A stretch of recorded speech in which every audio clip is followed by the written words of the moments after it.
अलैकुम वरहमतुल्लाहि वबरकातुहू। मौलाना मोहम्मद तारिक जमील साहब हफ़िज़हुल्लाह ताला का कीमती जुमला है। वो फरमाते हैं कि कितने बड़े दुख की बात है, अल्लाह के घर में ही अल्लाह के नाम पर मांगा जा रहा है। और इसके साथ मौलाना मोहम्मद इलियास जुम्मन हफ़िज़हुल्लाह ताला का जुमला अटैच करके इस बात को मुकम्मल करूँगा। उनका अपना ज़ौक़ है, इनका अपना ज़ौक़ है।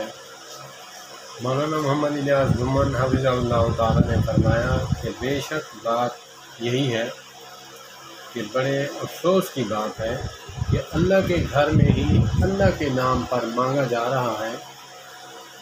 लेकिन क्यों मांगा जा रहा है? हमें डब्बा या कपड़ा आगे से फेरते हैं, संदूकी फेरते हैं, हमें शर्म दिलाने के लिए, ताकि इसी गैरत जागे। ये है जुमला मौलाना मोहम्मद इलियास जुम्मन हफ़िज़हुल्लाह ताला का आज के मुझ जैसे बख़ीलों के लिए। अल्लाह पाक हमें अल्लाह के रास्ते में खर्च करने की तौफ़ीक़ अता फरमाए।